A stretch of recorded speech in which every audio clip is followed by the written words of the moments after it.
Shalom, salam sejahtera bagi Bapak Ibu, Saudara-saudara, anak-anak yang dikasihi oleh Tuhan Yesus Kristus.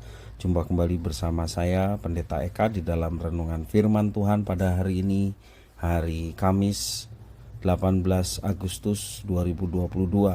Sukacita dan damai sejahtera dari Tuhan Yesus kiranya menyertai hidup kita sekalian. Puji nama Tuhan. Sampai pada pembacaan firman Tuhan hari ini, yakni kitab Kidung Agung pasal yang kedua. Kiranya firman Tuhan yang kita baca sungguh memberkati kita sekalian. Baik, sebelum kita akan merenungkan bagian firman Tuhan Kidung Agung pasal yang kedua, kita akan berdoa.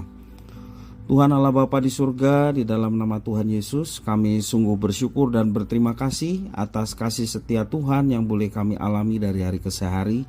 Dan biarlah semuanya ini menjadikan pengenalan Tuhan menjadi bertambah-tambah dalam hidup kami, sehingga kami terus belajar untuk memahami kehendak Tuhan melalui pembelajaran firman Tuhan setiap hari.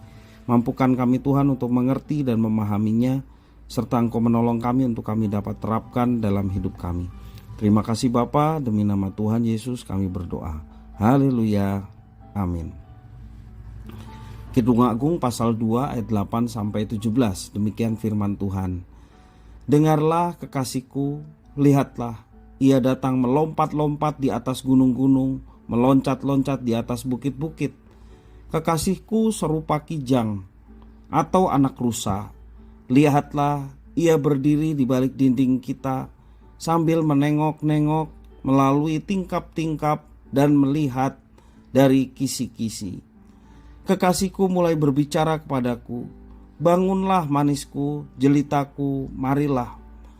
Karena lihatlah, musim dingin telah lewat, hujan telah berhenti dan sudah lalu.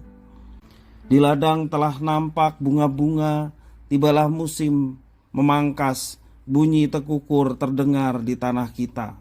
Pohon ara mulai berbuah dan pohon anggur semerbak baunya. Bangunlah manisku, jelitaku, marilah.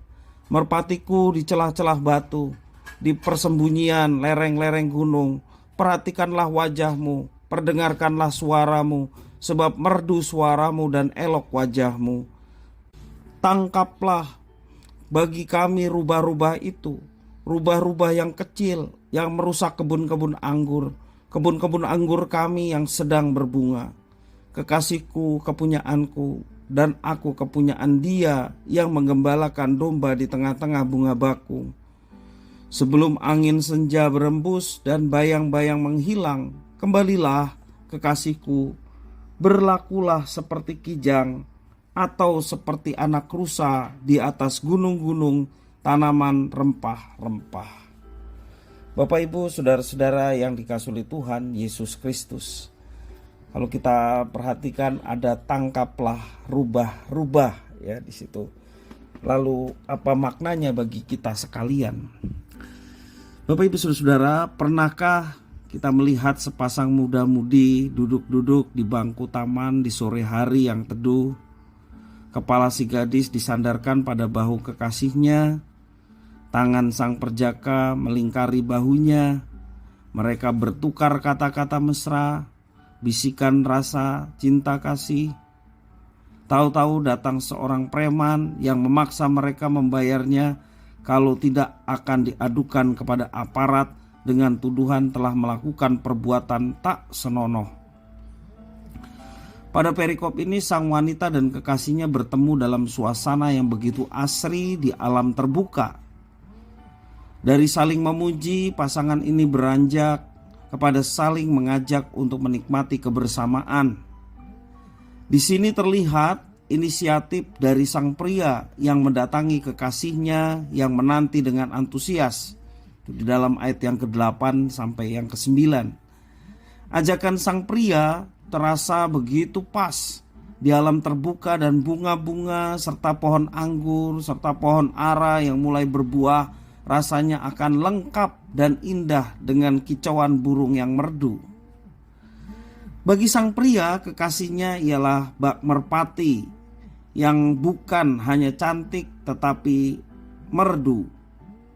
Sayangnya paduan kasih yang begitu harmonis diganggu oleh kehadiran rubah-rubah kecil. Rubah merupakan binatang yang suka merusak kebun anggur. Ini semacam anjing hutan yang kecil ya. Tidak jelas seperti apakah gangguan yang menimpa pasangan muda tadi. Mungkin rubah-rubah ini menggambarkan pria-pria lain yang mencoba menyatakan cintanya kepada sang wanita. Yang pasti kesetiaan sang wanita hanya pada kekasihnya terungkap lewat jawaban yang begitu lugas di dalam ayat yang ke-16. Dikatakan ayat yang ke-16, kekasihku kepunyaanku dan aku kepunyaan dia yang menggembalakan domba di tengah-tengah bunga bakung. Bapak Ibu saudara-saudara yang dikasihi oleh Tuhan, masalah yang terjadi pada pasangan kekasih bahkan sebelum menjadi pasangan suami istri ialah adanya pilihan-pilihan alternatif yang ditawarkan dunia. Godaan itu bisa berupa kecantikan, bisa berupa kekayaan, karir, atau hal apa saja yang menjadi penguji kesetiaan pasangan itu.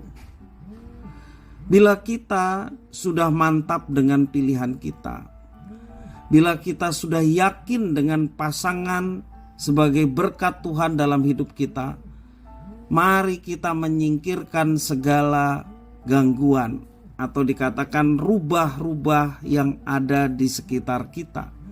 Kita mau singkirkan. Bagi yang sudah menikah, mari kita tumbuhkan cinta kasih kita kepada pasangan yang telah Tuhan anugerahkan menjadi teman hidup kita. Yesus menegaskan apa yang sudah dipersatukan oleh Tuhan tidak boleh diceraikan oleh manusia. Dan hal yang inilah yang seharusnya menjadi pegangan kita sebagai pasangan suami istri. Bukan sekedar mempertahankan pernikahan, tetapi yang lebih penting dari itu adalah kita mau menumbuhkan cinta kasih di antara pasangan yang telah Tuhan persatukan, suami dan istri. Sehingga mereka boleh terus menumbuhkan cinta kasih, saling mengenal satu dengan yang lain. Mereka boleh menyatakan cinta kasih, mengekspresikan itu dalam kehidupan setiap hari, saling menghargai, saling menolong satu dengan lainnya, saling mengampuni tak kala ada kesalahan, dan terus menumbuhkan cinta sampai maut memisahkan. Jadi Bapak Ibu Saudara-saudara, jangan biarkan rubah-rubah kecil itu menggoda dalam kehidupan pernikahan kita, menggoda untuk merusak pernikahan kita. Tetapi marilah kita meminta kepada Tuhan sumber cinta kasih yang sejati, yakni Tuhan Yesus Kristus, sehingga kita terus menumbuhkan cinta kasih di antara suami dan istri kita masing-masing, sehingga kehidupan pernikahan kita, hubungan suami istri boleh menjadi berkat baik bagi anak-anak kita kelak ketika mereka sudah menjadi dewasa dan hidup dalam pernikahan. Demikian juga pasangan-pasangan yang lain yang masih hidup dalam kegelapan. Mereka membutuhkan sosok pasangan yang sungguh-sungguh menjadi teladan dalam kehidupan pernikahan.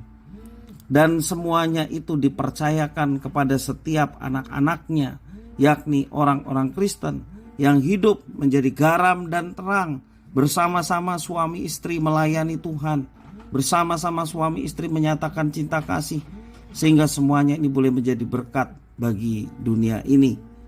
Kiranya firman Tuhan memberkati kita sekalian. Mari kita berdoa. Tuhan Allah Bapa di surga, di dalam nama Tuhan Yesus, kami sungguh mengucapkan syukur atas firman Tuhan. Kau mampukan kami untuk kami dapat menerapkannya dalam hidup kami, khususnya kami sebagai pasangan suami istri yang telah diberkati Tuhan, dikaruniai dengan pernikahan. Kami mau megang teguh, bukan saja kami menjaga pernikahan, kami mau menerapkan firman Tuhan, mengasihi dengan pasangan kami. Bahkan seperti Kristus mengasihi jemaat, demikian suami mengasihi istrinya, demikian istri juga tunduk dan hormat kepada suaminya, sehingga masing-masing menjalankan apa yang dikehendaki oleh Tuhan, sehingga nama Tuhan dipermuliakan dalam kehidupan pernikahan anak-anakmu.